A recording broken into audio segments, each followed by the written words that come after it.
Hey everybody, welcome back to the channel. So today we're going to go ahead and start doing a Ghost Rider drawing because, well, it's my channel and I want to do Ghost Rider. um, did a couple of false starts, it happens. I keep talking about how you have to destroy forests to get anything right. Drawing is a process, and drawing sometimes mistakes happen. Sometimes there's corners you just can't paint yourself out of. And sometimes it's best to know when to go ahead and cut your losses. Now, with some of these, a lot of it comes down to I just didn't like the paper. So we pulled out the old trusty Fabriano. It's a smaller surface, which I like. It's a smoother surface, and I tend to like to draw on glass. I like stuff that's very smooth, where my pencil just kind of glides across it. So now we're just going ahead and getting the structure down. It's pretty simple structure. We're going for just the standard Ghost Rider, doing the point at the victim, getting ready for the penance stare kind of thing. It's always kind of fun. I always love that pose, and I love the old 70s Ghost Rider, so we decided to go with that route. Johnny was just I always enjoyed Johnny more. Maybe it was because that was the first Ghost Rider I got into, and, well, sometimes that's how you form attachments is you find that one character and you just kind of cling to him. But I've always liked the classic costume, not all the chains, not all the spikes. It was a stuntman suit, it wasn't a biker outfit. So, yeah, that's why I decided to go with that. Um, and I mean, come on, he's such a fun character. If you get a chance, if you can find the back issues, man, I'd highly suggest them. If you don't want to spend the money on back issues, because trust me, I get it. Marvel Unlimited is such a cool app. You can go through there, read a whole bunch of their back catalog, and, well, they've got a bunch of old Ghost Riders on there. I can't stress it enough. It's a fun read. It's just so ludicrous, over the top, and full of that great 70s and 80s cheese that we all know and love. But, we're going to go into the process. I'm doing everything very loose.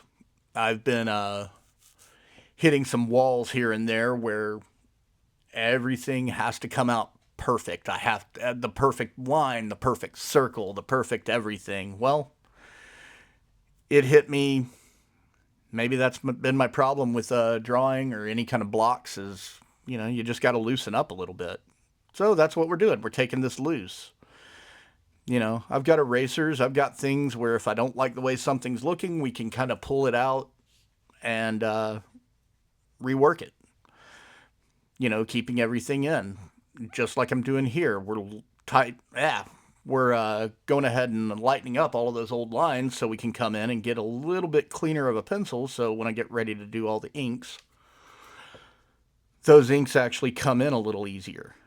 So you'll notice in this video, I did a few more edits, a little bit more cuts. I'm trying to trim some of the fat off of things.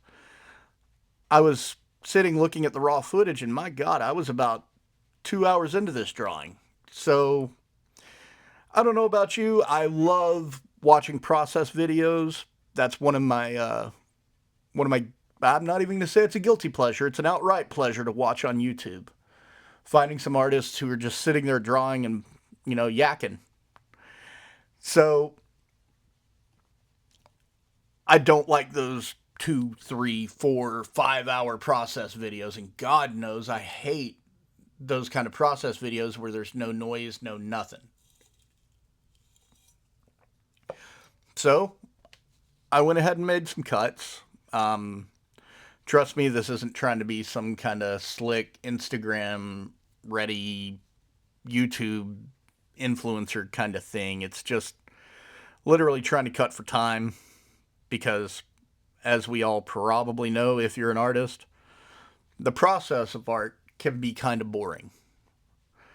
If you're not an artist, it's even more boring. So,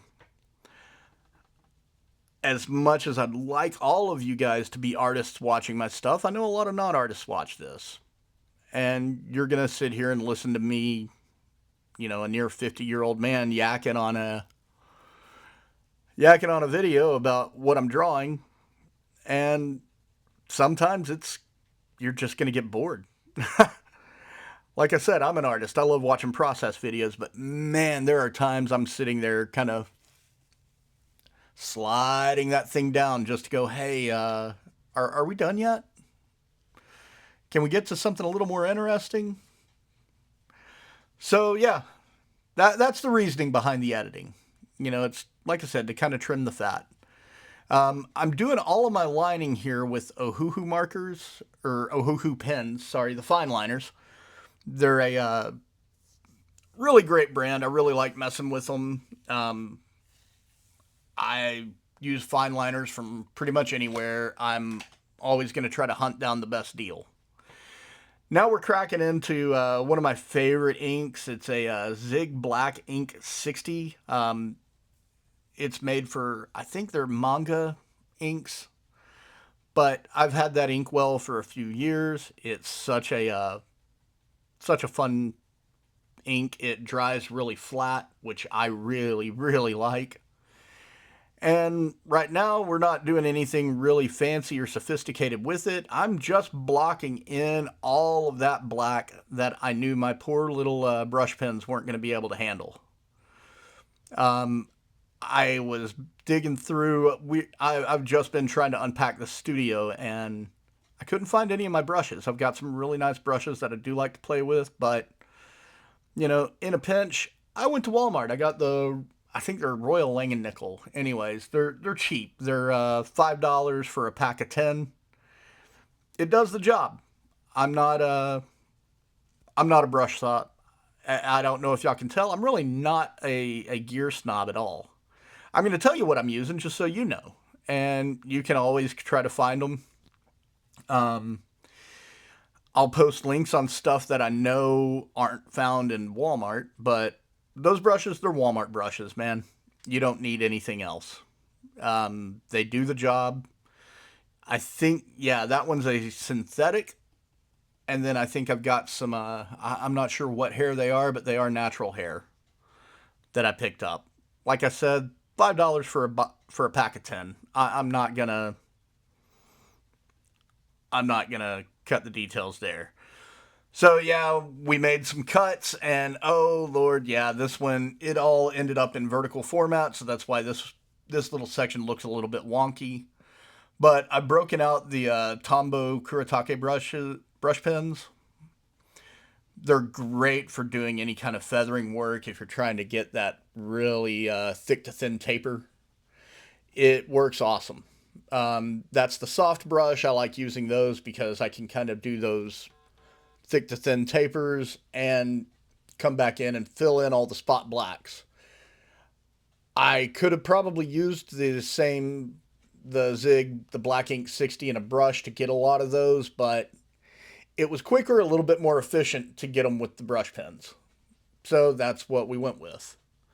And like I said, you can really blend those into a lot of that hatching to kind of build a little bit of a gradient.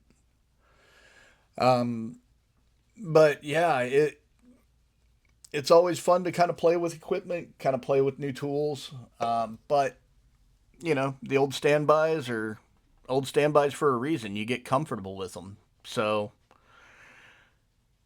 you play, you enjoy, but then you come back home. And this is home for me. This is a very familiar inking setup for me. It's quick, cheap, dirty, and does exactly what you want it to do. I think the most expensive part of this whole process for me was I think the ink is about $10 for the whole bottle, and like I said, I've been using that ink for years. Either that or it was the pencil, because those are like right in the ring construction pencil kind of things. But I like that it's a 1.5 lead, and I like to have a little bit bigger of a lead when I'm drawing. I think the smallest I use is maybe a 0.09 millimeter on my mechanical pencils. But yeah, it's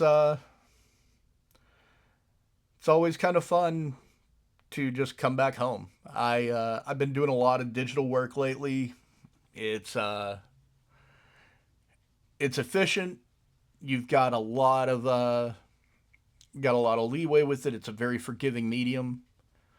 So that's where coming back to ink is always fun for me because it's not a very forgiving medium. You really have to know what you're doing, have kind of a plan ready to execute.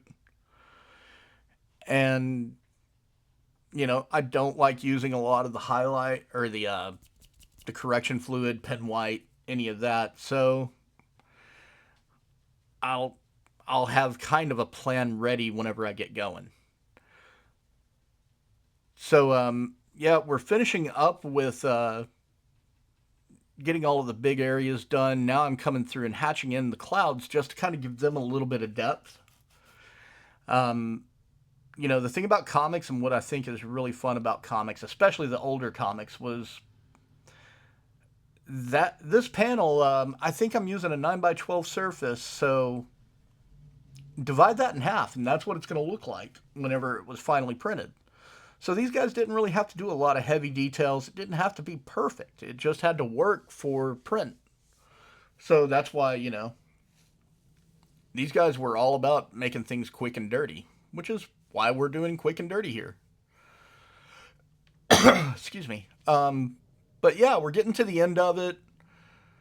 I'm just kind of putting in some of the final touches, getting some of the depth in his flames, just so, again, it doesn't look flat. I really hate flat. But yeah, we're coming to the end here. Just wanted to tell you guys again, thank you so much. You guys really mean a lot to me. The comments you give me make me really happy. Um, if you have any questions, like I've said before, don't hesitate to ask me. If you have any comments, if you want to see me draw anything, let me know. I'll be more than happy to at least make an attempt at some point in the future. Might even make a day of just doing a lot of small, drawings just so you guys can see what I do. But other than that, I think we're done. Going to show you the final thing, show you all the details. Isn't it cool? Anyways, please like, subscribe.